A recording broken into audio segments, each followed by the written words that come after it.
I would like to very much welcome everyone to the third webinar in a 5-part series that Red Cross is facilitating, that is looking at drought and well-being. So before we begin this one, I would very much like to acknowledge the traditional owners of the land on which we meet. I know we're all around the country right now, but I'm on the land of the Gamilaroi people, and I would very much like to pay my respects to their elders past, present and future. So I've probably said hello to a few of you in the last couple of webinars, but my name's Alex and I am the National Drought Coordinator with the Australian Red Cross. And the accent might not sound like it, but 2 weeks ago I became an Australian citizen, and I actually live in between Walgett and Narrabri in a place called Burren Junction, which I'm sure some of you will know well. So we've been acknowledging in the last couple of webinars that it's been a really, a particularly tough time recently with fires, with COVID across the country, but that, communities continue to face the ongoing challenges that drought brings and will continue to bring, past any drought-breaking rains. And so what Australian Red Cross is doing as part of its drought programme is facilitating 5 webinars that you can see on screen to bring together a diversity of speakers to, support us, better support ourselves, our communities, and our work through times like this. The first 2 webinars, we've actually got recordings on our webpage. You just need to type in Drought Programme Red Cross, and then you can download, watch, share any of those. They looked at maintaining well-being and the drought cycle and adaptation. But today we are on to well-being after the rains. So before we begin, I'd just like to let you all know we will also be recording this session. So in a couple of days, you'll get an email and you'll be able to find it on our webpage. And you can also chat in the chat box to the right. So all you need to do is click the little chat bubble and make sure you send to all panelists and attendees rather than just panelists so that everybody can see. But please do chat in that box or send through questions in that box as well throughout because we'll do a Q&A session at the end and I'll make sure I log those questions throughout. And like with any technology, please do bear with us. I know a lot of us are based remotely. I'm based remotely. Some of the panelists are based remotely. So please do bear with us with any technological glitches. So moving on to today's session, we're looking at well-being after the rains. And what, rain means for drought and for people.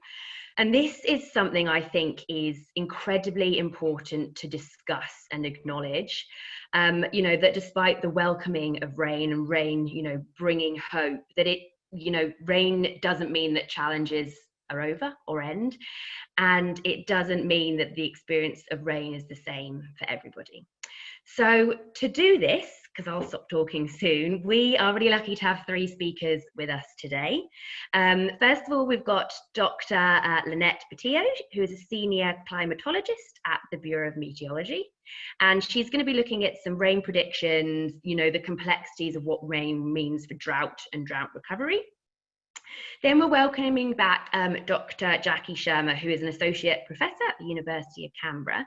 And Jacki actually leads the Regional Wellbeing Survey that looks at the views of rural Australians about liveability and resilience in their community. And then last but not least, we've got Dr. Kate Gunn with us, and Kate is a clinical psychologist at the Department of Rural Health with the University of South Australia. And Kate's also the founder of I Farm Well, which she'll talk a little bit about later. So in the interest of time, I would firstly like to welcome Lynn, and over to you, Lynn. Thank you, Alex, and thank you, everyone. Really happy to be here to talk about drought. I mean, it's such a big part of Australia's climate and what we experience. So I'll just start. I've got a couple of links up there.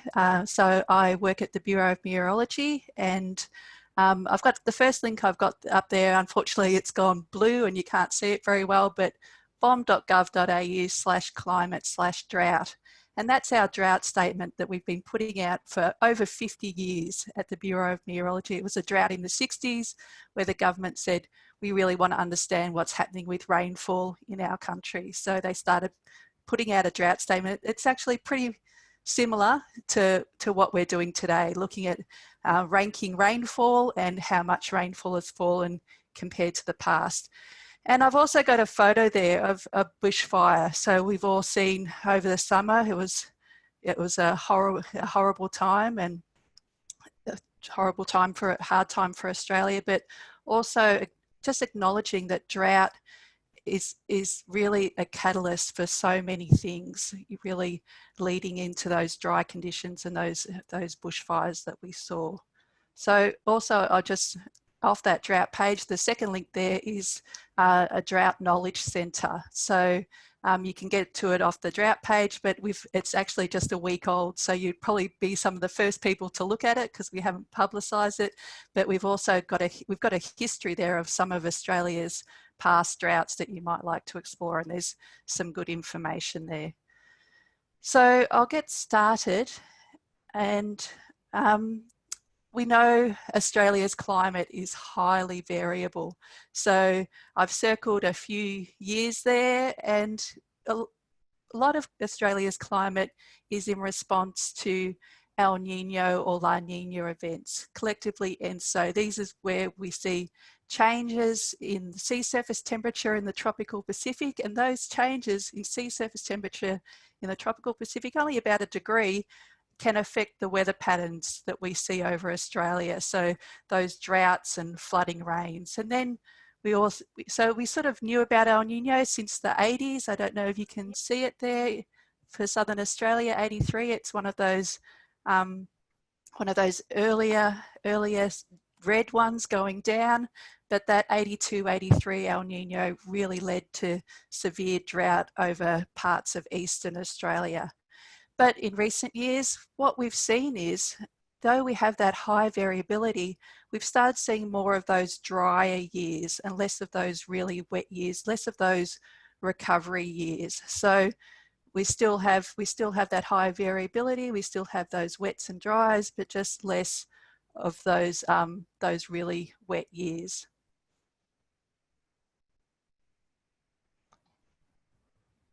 So just again showing here, it's on a bit of I got a bit moved forward a bit too far there, sorry. But so just showing here, we're looking at deciles of Australian rainfall, and that's where we take Australian rainfall and rank it from driest to highest at each grid point, and then we look at the bottom 10% and we say that's very much below average. That's the sort of yellow there, and the top 10% very much above average is in the blue, and we can sort of see that in the top of Australia. It's been faded out, but this is just for April to October. So what we usually think of as the wet season in southern Australia, or the growing season, and we can see for the last 20 years that growing season, that hydrological season that we rely on to replenish our water storages, we've seen drier conditions than we have compared to the rest of the records starting in 1900. And those graphs there just for the Southeast Australia and Southwest Australia, again showing that we're seeing more of those drier years and less of those recovery years. So I'm just throwing in a temperature slide here, and we sort of think, what does temperature have to do with drought? But what we've seen in these recent droughts, they've been a little bit different than, what your parents might have seen on the farm, or what it might have been before, in that we've got these really high temperatures associated with them. So you are seeing droughts now that are different to the droughts that came before, and those high temperatures can act to make those droughts the impacts more intense. So we hear about that 1 degree rise in temperature, and what does that actually matter? So that 1 degree rise in temperature actually shifts the distribution, so we get more extreme events like the rainfall shifts that we're seeing. seeing more extreme rainfall, the 1 degree shift in the distribution of temperature. What we used to see for very warm monthly daytime temperatures 2% of the time, we're now seeing 12%, over 12% of the time. So that real shift. So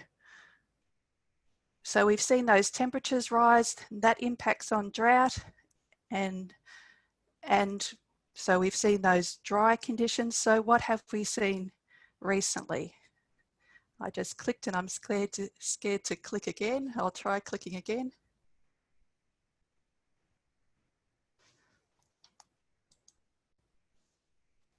Oh. So what we've seen is, so last year, it was Australia's driest and warmest year on record. So a really extreme year for Australia. And what we saw, so looking there, that again, those rainfall deciles, ranking the rainfall from driest to wettest, for May to September, large parts of Australia were in that very much below average, that bottom 10%, and really warm temperatures as well, very much above average temperatures and highest on record temperatures in some areas. So really dry and warm across that growing season and leading into the summer fire season. This year has been better. So last year we had one of the strongest, we had a positive Indian Ocean dipole, and we had other drivers in the Southern Ocean acting for impacting on those dry conditions. So there were these climate drivers, not El Nino or La Nina this time, but the Indian Ocean and the Southern Ocean acting for those dry conditions. And this year we're not seeing that. We're actually swinging the other way. We're swinging towards a possibility of a La Nina event, and a La Nina event usually results in wetter conditions over Australia. So we're looking at a better situation than we were this time last year. So, and looking again at the rainfall deciles for January to June there. And so whilst we're not seeing, you know, the top 10% or very much above average, we're certainly seeing better. We're not seeing the red, we're seeing some blues there, except for Southwest WA. So Southwest WA hasn't seen some of that relief that we have seen in some parts of the eastern states, and they've seen largely those continued dry conditions. And some parts of the eastern states, we did see that rainfall earlier on in the year, but we have started to see it drying out. So we really do want more rainfall. So I was driving up to, my parents are in country Victoria, and I was going to see my parents, and I remember when those rains first came and that first flush of green, that grass, and it reminded me of a cartoon I saw. I think it was quite a while ago. I think it might have been even when Jeff Kennett was premier in Victoria, and he was on a tour of the country, and he said, I don't know what those country people are worried about. This grass is lovely and green. It's like a golf course. And the person showing him around says, that's El Nino, sir. And it just made me think of that, because as I was driving, that all the grass in the paddocks were at the same stage of growth. It looked green, but we know that there wasn't that green necessarily below the soil. So looking at that long-term rainfall, so it has helped out some of those short-term, what we call deficiencies, that deficient in rainfall. But in the long term, it's got a lot to make up for. It was really, really dry. If you think it was dry, you're right, it was. So for the 36-month period, it was the driest 36th month over that July to June period, since the Federation drought. So that serious deficiency is between 5 and 10%, lowest on 5 and 10%. And the severe is between 0 and 5 and lowest on record there. So across large parts of Australia, those really dry conditions. And those long-term dry conditions lead to impacts in soil moisture. And also, so starting to recover. We're starting to see some recovery, not as good as what we saw in June 2016, a really strong negative Indian Ocean dipole event, which brought some really good rainfall to Australia, but certainly better than we saw in 2019. And those long-term dry conditions also impacting on water storages. We're starting to see a little bit of a lift in the northern parts of the MDB there, but still 18%. It got down to 7% at the, and lower at the peak of some of those drought conditions that we're seeing last year.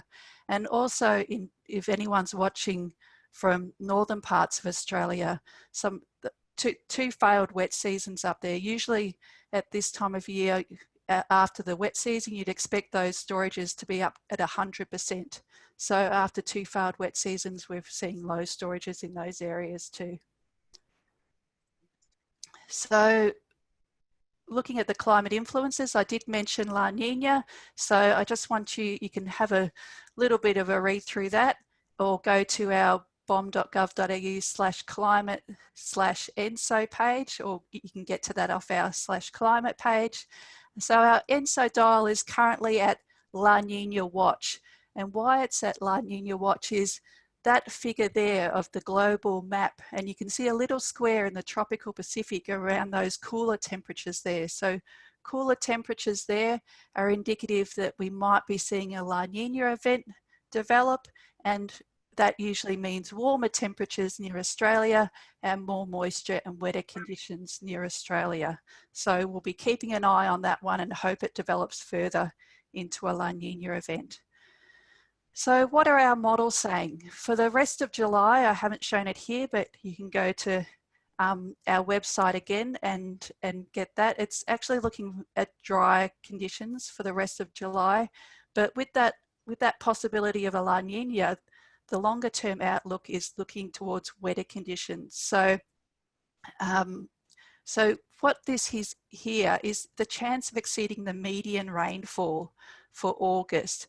So there's a stronger chance of getting above average rainfall or above median rainfall for parts of New South Wales and southern Queensland there for August. And looking further ahead, there's for August to October, again, there's a greater chance for large parts of Eastern Australia of getting above average, above median rainfall for those parts of Eastern Australia and some parts of Western Australia there. But as you know, I say, at least we're not looking at what we're seeing last year with these maps. We're continually going for those dry conditions because of those climate drivers that we saw. So, so we're on the right side. We're looking towards wetter conditions, and we're really monitoring this situation, hoping that this happens. Now, this is good at getting a really good overview of what's going on. There's another one I just wanted to draw your attention to too. If you go to our website, there's other ways you can look at it besides just above and below median. You can do a chance of at least rainfall on the left-hand side there, and you can click certain thresholds and you can see what your chance of getting at least certain amounts of rainfall for a 2-week, a 1-month period, or a 3-month period. And we update these now every week. So if there's something coming in from the Southern Ocean that's driving the climate and making it drier in the next couple of weeks, the model will shift and pick up that and go for those drier outlooks. Again, if the La Nina becomes stronger, you'll probably see a stronger, wetter outlook for the months ahead. So I'll stop it there and thank you very much. And I think my next slide, I've got my email address, so always happy to answer questions, and I encourage you to sign up for our drought statements and our emails out as well. Thank you.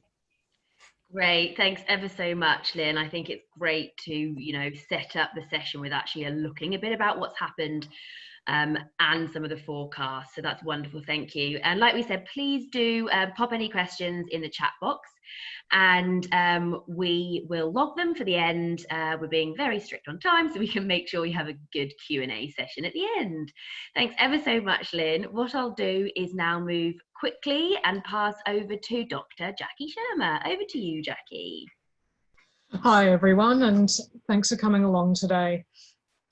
Okay, I'm just waiting for the screen to pop up the right thing so I can take control of the slides. It'll be there in a couple of seconds, but while we're waiting for that, I'll be talking about what we know about wellbeing after the rains. And it's a really important topic because I think there's still a lot of people across Australia who don't recognise that after rains start coming back is actually one of our higher risk times for wellbeing and people's wellbeing.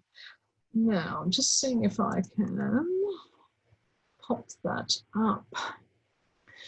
Yeah, just for the Red Cross guys, it seems I'm not seeing my share video screen, or sorry, my restart screen, so I'm finding it a little challenging. Just see if we can click anything there. There we go. Okay. All right. So what I'm going to talk about today is the concepts of wellbeing and resilience and how they go in that immediate sort of period when rains are coming back. But we've still got often a long period of recovery from drought to go. And just as a quick reminder for those who may not have been to one of these before, when I talk about well-being, I'm not just talking about health and mental health. I'm talking about well-being being a state where you're able to do the things you want to in life, cope with normal stresses, contribute to your community. So it's about quite a bit more than health. And the idea is that a person who's got high wellbeing is able to do those things. They're able to function in all areas of their life really well. Resilience is the ability of a person or a community to adapt to adversity and capitalise on opportunities. And it's really critical to point out that resilience, we tend to say, is someone resilient or not? And it's actually not a very helpful way sometimes of thinking about it, because resilience is a process. Everyone goes through changes at different points in time where they're more or less resilient, and we can build resilient skills over time. And the example on this page is just a cycle from one of our studies where we looked at the ways farmers build resilience and change the types of resilience skills they have over time in response to experiencing different challenges and learning from them, and then using those lessons in the next cycle of when they experience challenges. So think of wellbeing and resilience as processes, not as sort of states that don't change. They change all the time. So what do we mean when we talk about after the rain? I think a lot of people assume that when we say after the rains, we talk about things being back to normal. And we know, and Lynn's just given a really good overview of why that's not the case. So we may be getting rain. That doesn't mean things are back to normal. It can take many, many months or years for a region to exit rainfall deficiency.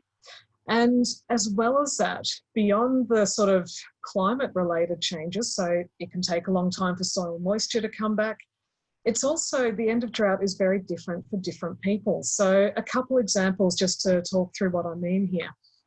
You may have two people who live in the exact same region, but their drought is over at very different times, despite experiencing exactly the same rainfall. So example one is, say, a houseboat operator in South Australia. Now, their drought's not over until significant rain falls and the rains fill up enough, cause enough water flow to get water flowing right through to the catchment where they're operating their houseboat. That could take many months. It may be that you've actually got quite good soil moisture for several months before they're back in business and able to, and seeing their customer numbers return to normal. An irrigator in the same region might be seeing some great rain, that's great, but they've got to wait till they get their allocation for the next water year, and that's when they figure out, well, to what extent am I out of drought? Because it depends, what's the allocation looking like?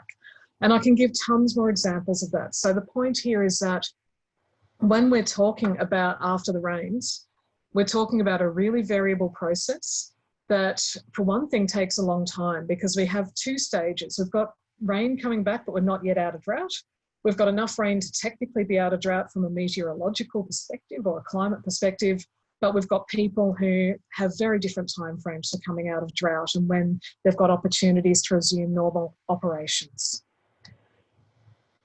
So the challenge we've got is that despite all of that, there's still a really strong assumption that rain equals just the end of the impact of drought. We've certainly been seeing that this year in parts of Australia. So we've been seeing sort of quite a few people in the media sort of saying, oh, it's been great since rain came, not realising that not everyone in Australia has had rain, and that even where there's been a bit of rain, for many, many regions, it's not enough to be out of severe rainfall deficiency. So the challenges we have is that effects of drought are ongoing. Drought-affected communities often tell us, as part of our Regional Wellbeing Survey, that they're feeling forgotten and isolated in this period. So people often report, we can look at their sense of isolation, because we do surveys regularly and ask people, how are you feeling at the moment? And we see a sense of isolation actually increasing at a community scale in this after the rains period.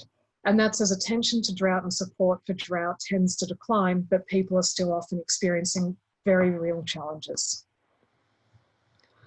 Okay, so what I wanted to do is go through some of the 4 really common things that we've had raised to us in our research in that are specific to the after the rains period. And the first, I'll talk through the challenges. So it's going to feel a little bit depressing for a few minutes. Then I'll talk through some of the things people have told us they find helps. And then Kate's going to do a much better job of talking about how to take care of yourself through drought. My job tends to be to record what's happening to people. And so sometimes it can sound a little bit down. So the first common theme we've seen coming out of both our own studies and multiple past studies is a lot of people saying it felt like everyone else was celebrating and I was the only one still struggling. That's a common theme when we do interviews with people after the drought and we ask them about the post-drought, or we shouldn't really call it the post-drought period, the period when there's been some rain.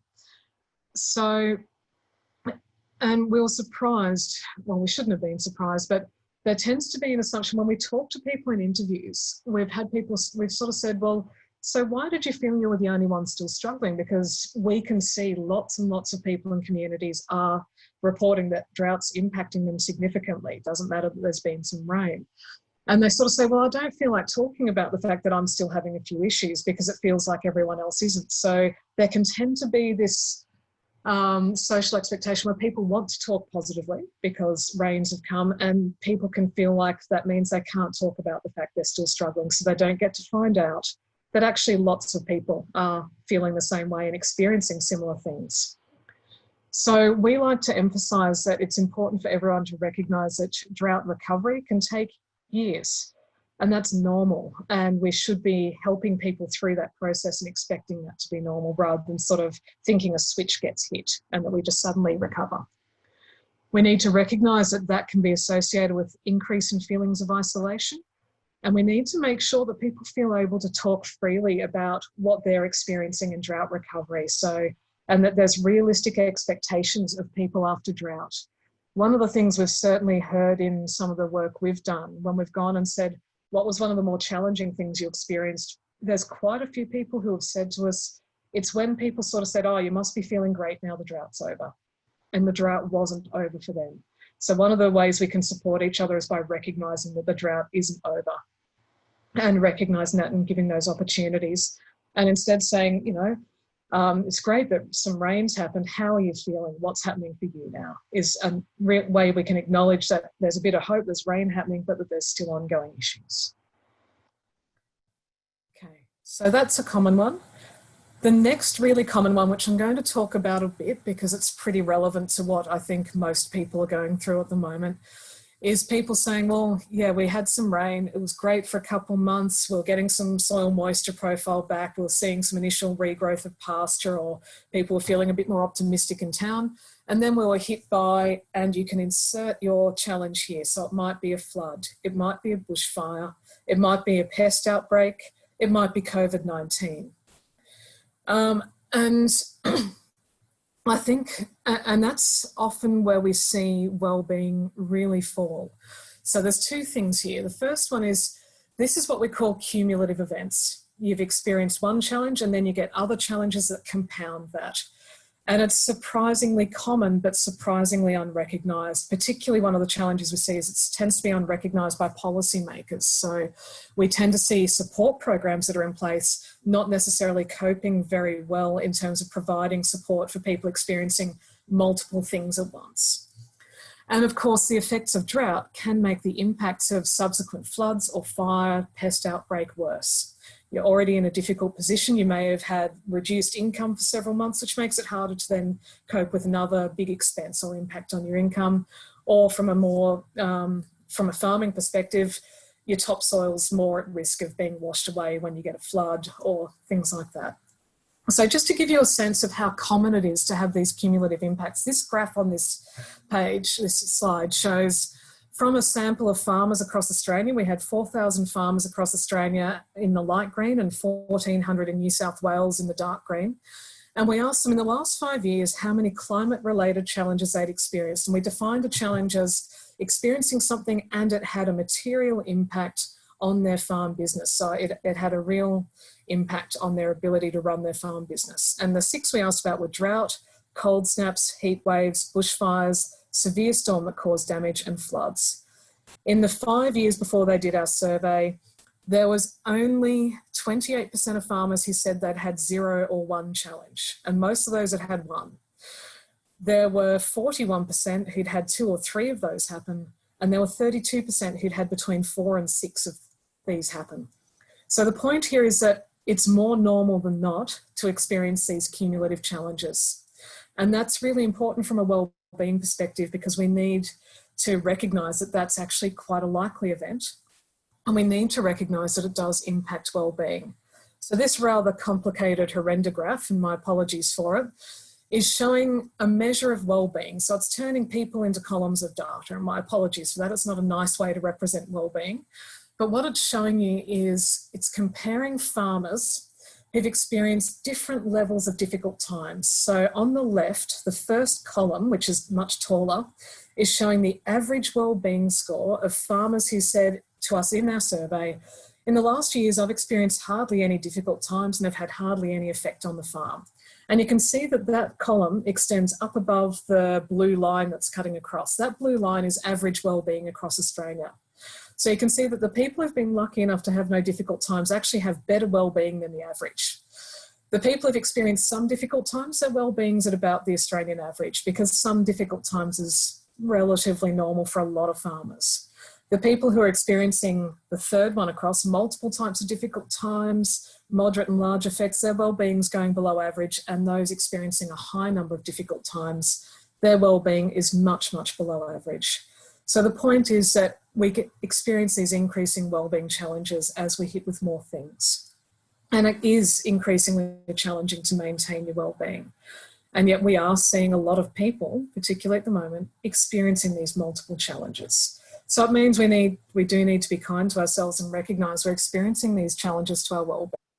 So we need to think, what can we do to make sure we're working to recognise that and not to have unrealistic expectations of ourselves during times when there are often cumulative events happening. The third thing people tell us about the period when rains are coming back and after the rains is that I was tired and there were a lot of decisions to make. So after you've had a few months of rain, suddenly there's a range of decisions to be made that you couldn't make during drought. How do I invest in my business? Is it now the time when I can risk taking a punt on putting a crop in? Or how's it looking?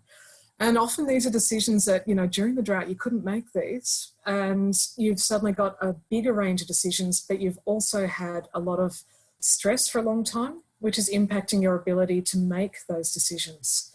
So it can be harder to make decisions just at the point in time where you have to make a lot of new decisions or different decisions. And for some people, those decisions are make or break ones. And certainly my family comes from a farming background, and I've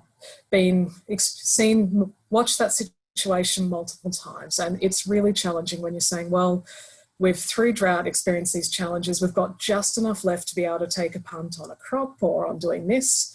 But if it fails, we're really in trouble. It's really challenging. So it's very challenging when you're having to think, how do I make the best decision possible in a challenging time?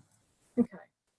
And the final one is that support often drops off just as you're still doing it hard.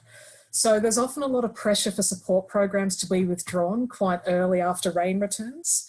And often that's based on rainfall rather than thinking about the lag of recovery time for people's incomes. So we also see a little bit, and we've seen a concerning backlash for some charities actually this year, where some charities that have been doing a responsible thing and withholding some money so they can keep providing support through drought recovery have been criticised for doing so.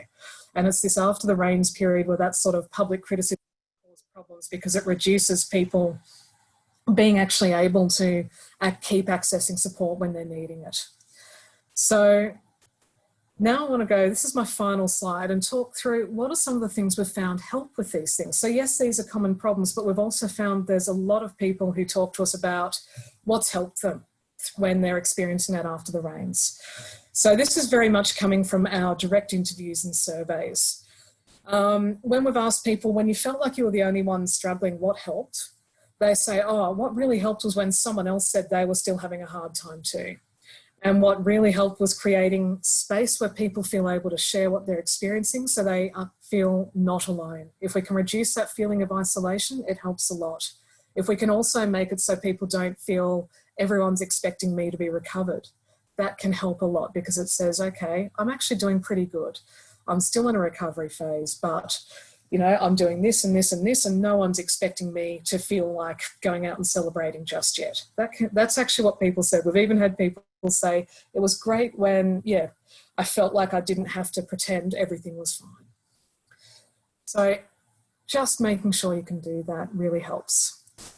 The cumulative events issue is one that I'm going to talk about more from a policy perspective because my group spends a lot of time lobbying federal and state government departments, arguing that we need to make sure our support programs are doing better at providing support to people across the different events they're experiencing. One of the biggest issues people report to us is that they apply to one support program to get drought assistance, then a flood happens and they're asked to apply to a different program for flood assistance. The two don't link together. They end up having to apply for a lot of paperwork. So we're trying to look at options for how can we bring those things together to make a more smooth experience for accessing support so people aren't having to do that in lots of separate ways. So anyone running support programs, whether they're formal or informal, trying to make sure that whether it's providing informal support to a friend, whether it's providing formal support in other ways, we can make sure that's available to people and we're not sort of saying, oh, hang on, we're only here for drought, not flood, is critical where we can do it. Fatigue and decision making. We've asked people, when you felt so tired it was hard to make decisions, what helped? People talk about, well, when I finally made an appointment to see a business planner and they helped me think through my options, that helped. Some people have accessed the Rural Financial Counselling Service. Others have just sat down and had a meeting with other people in their farm business or in their business in town, or just with their household, trying to work through and get a bit of support, external support, to help them talk through the decisions they're trying to make. Get a bit of a third independent view on it from someone else, and they've said that helps a lot. But when we said, when you felt a bit forgotten, what helped? People said it was great when people celebrated that we're still out here actually working, working our asses off is what most people say. But we're still out here working hard, we're surviving, we're resilient, and we're actually getting there. Celebrating that. So rather than saying the rain's back, everything's fine, celebrating there's rain coming, we've survived this far, we're going to keep working hard, and we're really proud of ourselves for getting this far, and we're really proud of ourselves for keeping on going. Okay. And finally, one of the things we've found really critical is that community organisations are often the ones who provide support over the long term. They're not coming in and out as we have individual events. There are charities that do that, which is absolutely great. But one of the things that helps link all that support together is making sure we keep supporting community organisations long term so they can provide those links over time to keep people going after the rains as well as before the rains. I'll leave it there and we can pass over to Kate. That's wonderful. Thank you, Jackie. Really informative. I feel like I've learned a lot in the last approximately 18 minutes. So we're just going to do a quick transition to give Kate control. Jackie, we had a few questions through that session, but I will leave them to the panel at the end. And moving swiftly on, I would like to welcome and introduce Dr. Kate Gunn. Over to you, Kate. Hi, everyone. Thank you for tuning in today and for having me on the panel. So I grew up on a farm in South Australia. That's me helping my brother with a shearing time a couple of years ago. But for about the last 10 years, I've done research on farmers' wellbeing, and I also am a clinical psychologist. And over the last 5 years in particular, I've worked with farmers to try and find ways that we can encourage farmers to use strategies that research shows are helpful to improve their own well-being. So I'm going to share a few of those strategies with you today, specifically focused on what you can do to help yourself once the rains come. Now let's see if this moves. Oh dear.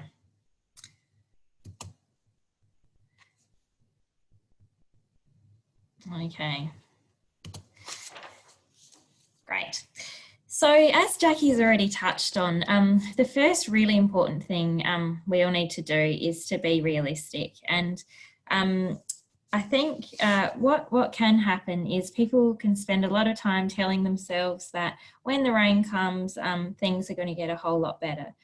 And while of course the pressure may have eased in some ways, unfortunately, and often there is some initial relief, Jackie's touched on a number of the challenges that can flow on after that. And the other thing that I would like to add is the fact that people's minds are still going to act like an ideas generator. And your brains over time have evolved to constantly scan the environment for threats. So unfortunately, what tends to happen is before too long, your mind is going to find something else for you to worry about, as you can see in this cartoon. It's also really important to remember that not everything your mind says to you is true. So it's really helpful if you can start trying to treat your thoughts just as mental events that are not necessarily the truth. So your mind might say things to you like, oh, why bother? They don't care, just give up, this is all too hard. But it can be helpful to try and get a bit of distance from these thoughts by saying to yourself, sort of reframing it slightly by saying, oh yeah, there I go thinking, oh, they don't care about me. Or there I go thinking this is all too hard and I should give up. Because if you can get a bit of perspective and distance from your thoughts, that's a really helpful strategy to be able to use. The other thing to be aware of is that what you choose to focus your attention on is likely to influence how you feel. So when you put your attention on the past, people tend to feel a bit down or depressed. And when you get caught up in thoughts or stories in your head about the future, it can make you feel really quite worried or anxious. But if you're able to focus on the present and the things that are important to you or consistent with your values, it's generally a much happier place to be. So to help you do this, it's a really good idea if you can deliberately notice what your mind says to you and if it's helpful for you to focus on it or not. And once you get good at noticing what your mind says to you, you can start to sort them into your thoughts into different categories. And some of the farmers we've worked with over the years have said it's a bit like drafting sheep or cattle into different pens. So if you have a thought that you can act on or thought about a problem that you can act on right now, like checking whether or not you turn the tap off, that's a useful thing just to get on and do. If your mind is getting stuck on a thought about a problem that you can solve, but not immediately, then it's useful to plan a time to solve it, write this down, and then put it in your diary, for example, and then you can forget about it and move your attention to something else. But if your mind's getting hooked on something that you can't control or fix or answer, like wondering what other people think of you or whether or not you're doing as well as your neighbour, or if it's a thought that's not making your life any better, like, for example, I'm not good enough, they're the sorts of thoughts that it's really helpful if you can make a conscious decision to let go of and shift your attention to something else. So a good way to shift your attention to something else and to get out of your mind and into your life is to use your senses, to notice what you can see, what you can hear, what you can smell, what you can taste, and what you can touch. And you can do this to help you pay attention to any positive changes in the landscape that might have come after rain too. So, for example, you might go for a walk and deliberately notice water lying in places that you haven't seen it for years. You might notice that green tinge on the paddock. You might notice the smell that comes after a nice rain. You might notice what it feels like to have rain spitting on your face, which you may not have felt for some time. And you can use your senses to get out of your head and ground yourself in the present when you're doing absolutely anything. So it might be from having a shower to doing the dishes, to patting your dog, or even just driving down a road that you've driven down 1,000 times before. Just deliberately notice and try and get pleasure from these really simple things. And you'll probably start to notice all of the things that you typically miss when you're on autopilot. And when you've been under pressure for a long time, you're probably likely to have been on autopilot for a while and be stuck in your head and miss out on a lot of this stuff. And when you use your senses to notice these things, it's really normal for your mind to start up again, and it will go wandering off and it'll start telling you stories and warning you about things you need to be worrying about, and it'll drag your attention away. But that's okay, that's what our minds do. All you have to do is kind of notice that and deliberately use your senses to bring yourself back to the present. Because usually being focused on the present is a far calmer, more rewarding place to be than being stuck up in those stories in your head. And a lot of farmers in particular tell us that getting stuck in stories in their head is a big problem for them because they spend a lot of time on their own. Another thing to do at this point in time, if the pressure has eased a little, is to kind of stop and take stock and reflect a little bit. Something that's a useful thing to do is to reflect on what you're likely to be proud that you did and you stood for when you're old. So here's a list of values. These are things that people do or stand for. And it's useful for you to stop and think, well, what do I want to be remembered for? Do I want to be known as someone who was too busy working to spend time with my family and friends? Or do I want to be remembered as someone who's caring and fair and helpful, or a good friend, for example? So I'm just going to give you a minute now to look through this list and just take note of 3 values on this list that are important to you. And there's no right or wrong values. Everyone's values are different, but being clear about what yours are can be a really useful thing to do. So just make note of 3. And now I'm just going to ask you to plan out in your mind, or even better if you've got a piece of scrap paper in front of you, plan it on a bit of paper. One thing you could do in the next week and one thing you could do in the next month to build more activities that are consistent with those values into your life right now. So what you plan doesn't need to be expensive or time consuming. You might just choose to remember that value next time you speak to someone who's important to you, or when you make an important decision. And as Jackie pointed out, decision making at this time after the rains is really, people have to make a lot of decisions. And if you make decisions that are guided by your values, they generally turn out to be good ones. So doing these sorts of things are also the things that are likely to make you feel happy. And you might notice when you're doing them that your mind actually becomes a little less busy as well. Although it can be difficult, another really valuable thing to do, if you can, is to take a break and actually have a change of scene, even if it's just for one night. Getting away from your farm or wherever it is that you live is really good for your well-being. Connecting with family and friends, as we've already touched on, is also really important. It's not a luxury, it's actually a necessity, and you really do need to make an effort to do that. And of course, it's also important to reach out to other people if you need a hand or a chat or some other ideas. So I'm now just going to play an example, play a video from a drought affected farmer from South Australia called Kim. And he is talking about the value of reaching out if you do need a hand or a chat or some extra ideas.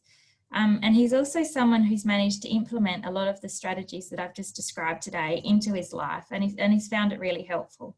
So I'm hoping this video works. If it doesn't, we may need to stop it, and we can always put the link in the chat so you can watch it later. But fingers crossed, it's only short. And just I do want to warn people that Kim does talk about suicide. So if that's something that is going to be upsetting for you, feel free to tune out for a minute. Here we go.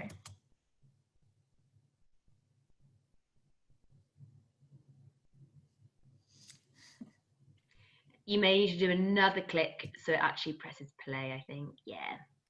Very good.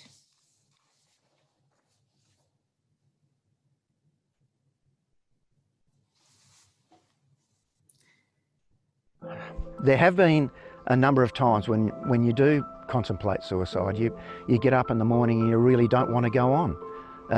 It's natural for you to feel like that. You can't be down on yourself. It's natural. The question is, what do you do when you get in that situation of feeling that way? And you've got to be prepared. In my case, I would think of my 5 beautiful kids and what it would be like for them not to have a father, and that was enough. I wouldn't care about myself, but I did care about them. But there is always a reason. You know, if it's not your children, it's someone that you love, or, you know, if you won't do it for yourself, do it for them. And if you look hard enough and you even find someone to talk to, there's plenty of people nowadays that have been really open about their depression experience. Have a talk to them. There's always a way. And the trouble is that when those sort of things happen, people get themselves into the corner that they think they can't get out of, but it's actually an illusion. It's not true. You can get out of it. All you have to do is make the move. Look, I know that's the identity. It's in the identity of a farmer to feel as though he's tough, resilient, and I can handle anything that's thrown at me, and look at what I've.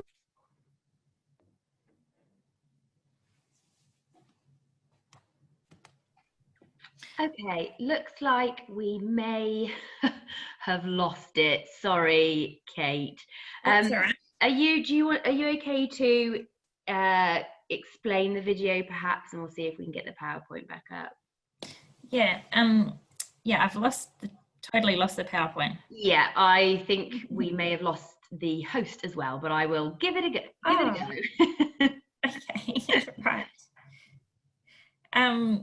Okay, so yeah, so Kim, I'll just explain what Kim talks about. So yeah, basically he talks about you know, things can be pretty isolating and lonely on the farm, and for him, reaching out to a mate and having a conversation on the phone is one of the most helpful things he can do. And he makes the important point that when you speak to someone, you don't try and have to solve each other's problems or have all the answers. All you really need to do is to be there for each other and just to be that listening ear. And I'm hoping we might get the host and the... Yeah. Apologies, Kate. We're trying to get the PowerPoint back up, but it looks like it's not working. Are you able to talk through the rest until we can get something up? Sure. How about I share my own screen, because I've got it right here. And oh, fantastic. Yeah.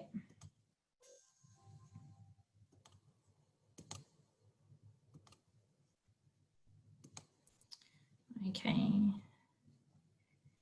Sorry, everybody.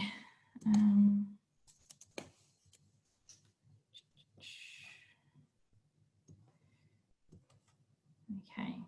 So I won't play the rest of the video, sorry, because it'll be a bit confusing to start it halfway through, but we will share the link in the chat so that you can go back and watch it. And I would recommend you do. It's quite, Kim's an amazing guy, and it's very generous of him to share his story with us. So Oh dear. Host has disabled the participant screen sharing. Yeah, I do apologise. We've actually lost the tech host and I don't have control either. So Okay. All right. apologies. Are you able to talk to the rest of it? I'll just talk. Okay.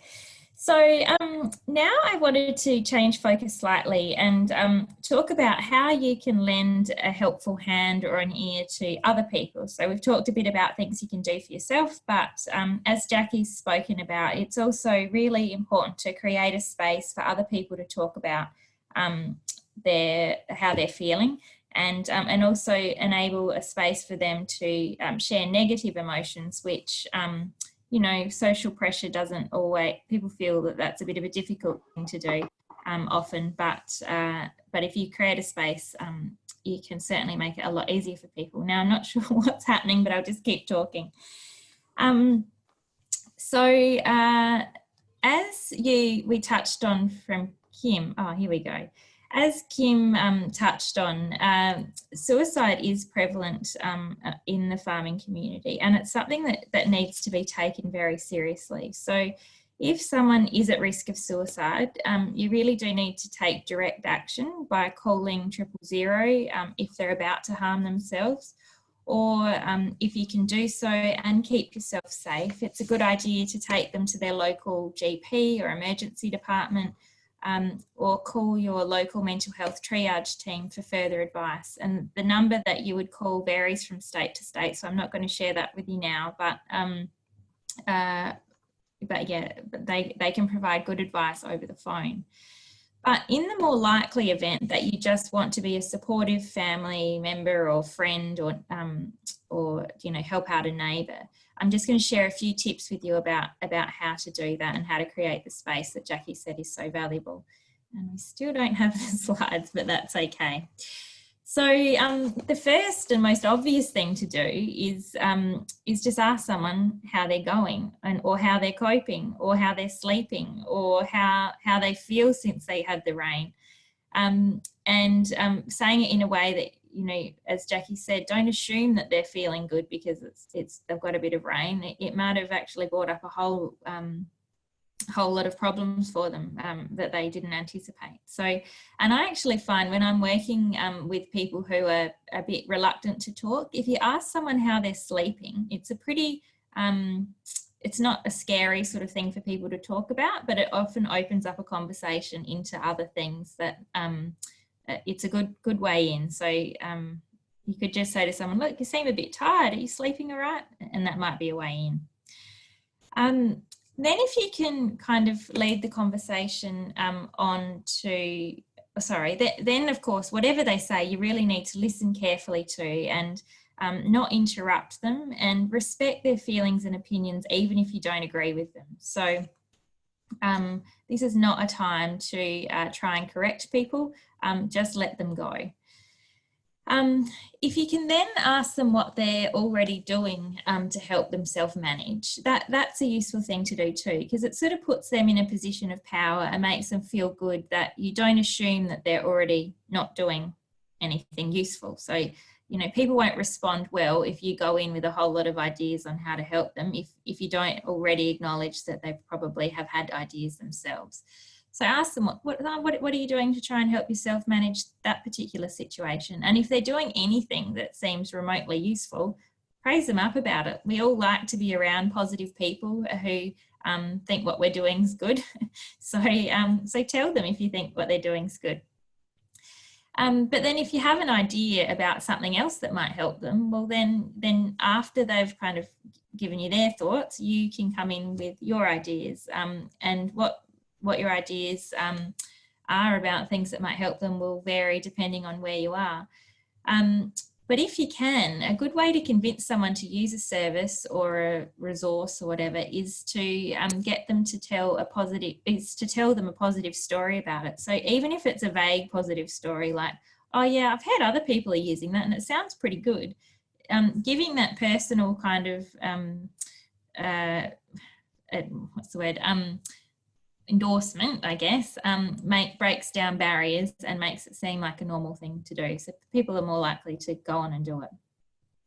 And then it's really important to follow up later on to see how people are travelling and whether or not they've taken you up on the suggestions. But following up on whether or not they've taken up your suggestions is only part of it. It's part of the other part of the importance of following up is because if someone's disclosed something to you that's you know, a little bit personal or that they wouldn't normally talk about, if you get back in touch with them and show and touch base again, you'll show everyone that you know, you didn't think what they spoke about was weird. It was actually a good conversation that you had, and it'll sort of put them at ease that they've done the right thing by talking to you about it. And the final thing is, don't try and solve everyone's problems on your own. So that is something that, you know, a lot of people are tempted to do, and it's really important to remember that you're probably not doing them any favours, and you're certainly not doing yourself any favours if you try and do it all yourself. So yeah, get some extra help as well. And I'm not sure whether I've got control or yes, thank you. All right. So I'll just finish with one last story. And this man is called Don Ritchie. He's passed away now, but he lived near the Gap at Watson's Bay in Sydney for about 50 years.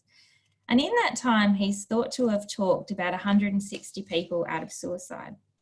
So in his younger days, Mr. Ritchie used to go out and physically restrain people who were about to take their life while his wife went and called the police. But as he got older, he wasn't able to do that. So he'd just go out with a thermos and offer people who were contemplating taking their own life a simple cup of tea and a chat. In 2011, Mr. Ritchie was named Australia's Local Hero of the Year. And at the time, he said, never be afraid to speak to those who you feel are in need. Always remember the power of a simple smile, a helping hand, a listening ear, and a kind word. So in my experience, people in rural communities are already pretty good at this stuff, but there's always more that we can do to look after both ourselves and each other. After the rains have come is a really important time to be kind to yourself and to each other. And I think Mr. Ritchie was right. Sitting down with a cup of tea, catching up with people who are important to you, and perhaps even talking about how you plan to implement some of the strategies that we've talked about today to help you get out of your mind and into living the life that you really want to live is a very good place to start. So I hope some of those strategies have been useful for you. As I think Alex just popped in the chat, if you want some help with building these sorts of strategies into your life, the iFarmWell website is a free resource, and it's designed to teach you these sorts of things and sends you text messages to keep you practicing. And just yesterday we launched a new podcast. So if you want to hear more about this stuff, you can listen to the iFarmWell podcast by searching for it in any of your podcast apps, and you can hear more about this stuff as you're driving along. So thank you. Thank you ever so much, Kate. And apologies for the tech issues. It's the first time it's happened in the series, and it was bound to happen at some time, so I just apologise that it was with you, so sorry. But yeah, we popped the link up, and I think we only missed a couple of visuals there, but please do go and take a look at the video. I was really looking forward to this session, and that was, I found that incredibly informative. And I was really looking forward to this session, especially because I feel really strongly that we need to talk about what rain means more. Yes, in terms of bringing relief and a symbol of hope, but also because of the considerable, I think, misconceptions that rain can mean for people and for land. And I think whether rains in a locality are enough to be drought breaking or not, if we don't keep talking about the challenges that continue, I think we unwittingly invalidate the tough things that people are going through. And we had a few comments, actually. I think rarely are, well-being challenges really acknowledged unless we're in that height, unless we're really in the depth of the middle of a drought. And that just isn't good enough. And, we need to be constantly talking about how we support ourselves, our communities in an ongoing way through constant change. So this discussion and this information, having all three of you with us today, I think was, a great thing and really informative. So we've got a little bit of time. We've got about 8 minutes, let's say 7 minutes to ask some questions. Now, we did have a few through, and I'm going to combine some because there are some really similar ones. And actually, I've got probably a key one for each of you, if that's all right. So, Jacki, first of all with you, a few came through that were quite similar on this. So I'm kind of merge them and hope they make sense. So a lot of people started saying funding seems to, dry up when the rains come, and, disaster recovery teams or drought support teams tend to be in that height of that drought and in that, perhaps 2-year period, and then seem to disappear. And the media has a lot of attention during the height of that drought. And there does seem to be a feeling that, people believe the drought is over when that heightened, intense drought is gone. And I suppose it's a tricky question, but people are asking, I suppose, how can we advocate for funding programs to change, or for models to change in this respect, or even to, increase awareness with, people like the media? What can we do to kind of change that vision of how it's seen right now? Yeah, that is a really important question and a really challenging one. I guess first thing I'd say is just keep talking about it. Keep raising the issue both with journalists, with organisations, with all kinds of people. So in my team, we're trying to achieve change over time by things like ringing up journalists when we see stories and saying, look, actually, there can be some really good reasons why you want to keep support going, and getting those sorts of stories happening. Longer term, one of the things is when we're fundraising, I think a lot of people have been discovering this with the bushfires, to make sure it's clear when asking for funds that some of the funds will be used right through to the point, like the later on points. Because we have seen this is not an issue that's unique to drought. It also happens with floods, with bushfires. So having something really clear that says, when you donate to us, you're actually doing something really good because we're going to be with that community the whole way through, not cutting off just, at a certain point in time. So hopefully we can over time build a culture where we actually get both government and those who are really wanting to donate and do the right thing, understanding that that's actually one way we can do that, by providing that ongoing support. There's a lot of people who discuss this question, and various things do come up. So some people have proposed really interesting ideas for how we can do just better in terms of having on-ground coordinators who advise whether programs need to keep going and having some power to keep them going. But I think, to be honest, it's an ongoing challenge. It's one where if we can all keep advocating, working as in our own different ways to get awareness of it and action happening, that will really help. Thanks, Jacki. It's a complex one. And I think you touched on something about culture change there. I think it is as simple as us talking about it more, advocating for it more. And I think culture change is slow change. So maybe we have to acknowledge with ourselves that it will be slow, but we've got to keep talking about it. Yeah. And probably some of that resilience comes in from the perspective of those of us trying to get that change happening. If I see a change where in 5 to 10 years' time, we're seeing more programs that have criteria in them that say we're only going to stop support when we can see that, most households are back earning a reasonable income, I'll feel really happy, but I'm trying to be realistic about how long that might take. Thanks, Jacki. Okay, so Kate, I have one for you. So do you have any tips about how to help people you think might be affected to seek their own help, but they seem to dismiss their feelings or emotional responses? How can we support those people? Yes, that's a a good question. Something we've done quite a lot of research on is how to get people to speak to their GP about these sorts of issues. There's lots of barriers, but one of the things people often think is that if they bring up these sorts of worries and things, they're wasting the doctor's time, which of course isn't true. So another thing that people sometimes think is that if they talk about not feeling themselves, they'll somehow lose control, which again is not true. It's kind of the opposite. If you get some help, you're more likely to gain back your sense of control. So I think explaining to people that, if you're not feeling yourself, just have a chat to your GP about it. Just don't make it sound like a big deal. Say, this is something that that GPs talk about every day, that it's actually a really good use of their time. Everything you say is confidential. If they were to speak to anyone else about your situation, they could be at risk of losing their registration. They just can't do that. Like that's not going to happen. And another thing that a lot of farmers have said to us is they actually think that if they mention they're not coping, they might end up being locked up in a mental institution, which again is just not likely to happen in the vast majority of cases.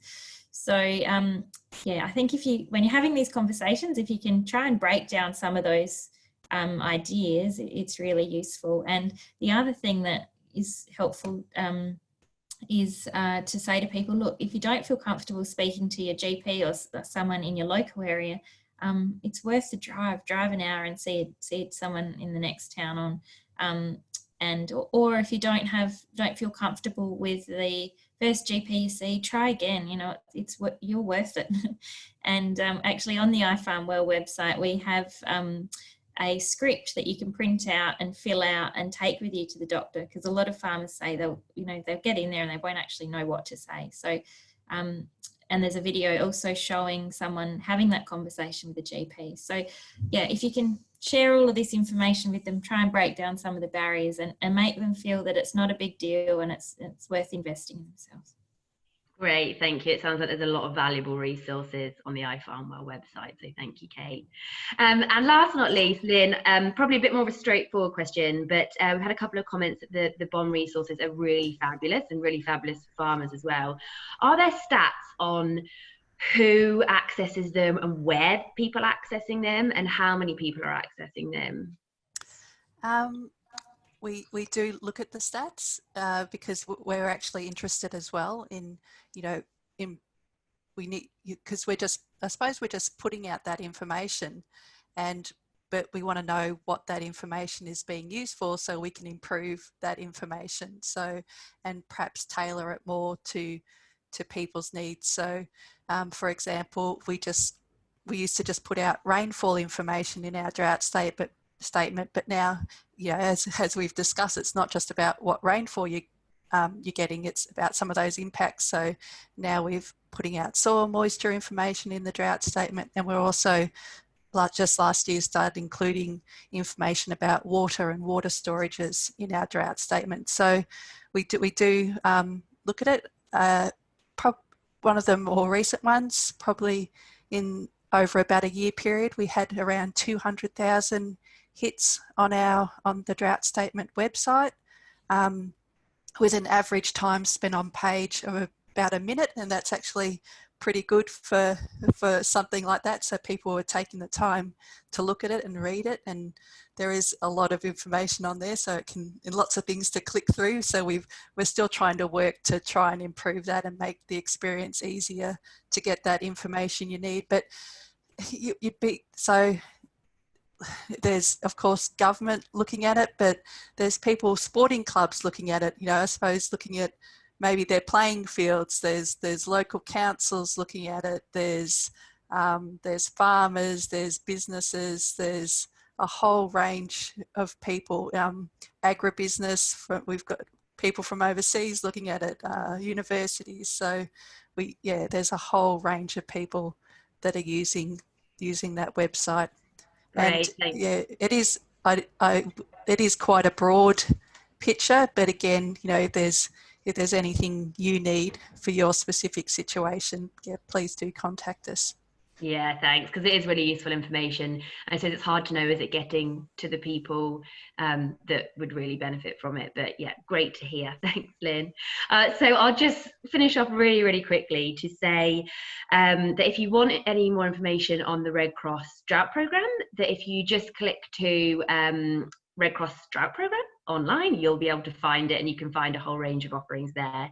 I want to say a massive thank you to the panelists. I don't know if panelists you've been seeing the scroll through, but lots of really great comments saying thank you and wonderful information and presentation. So thank you. And thank you ever so much to everyone who attended as well. I hope this has been useful, whether it's professionally, personally, for your families, yourself, or your communities.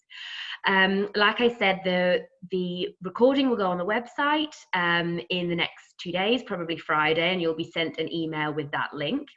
If you would like a PDF of the slides, please email us at drought@redcross.org.au, or if you have any other questions.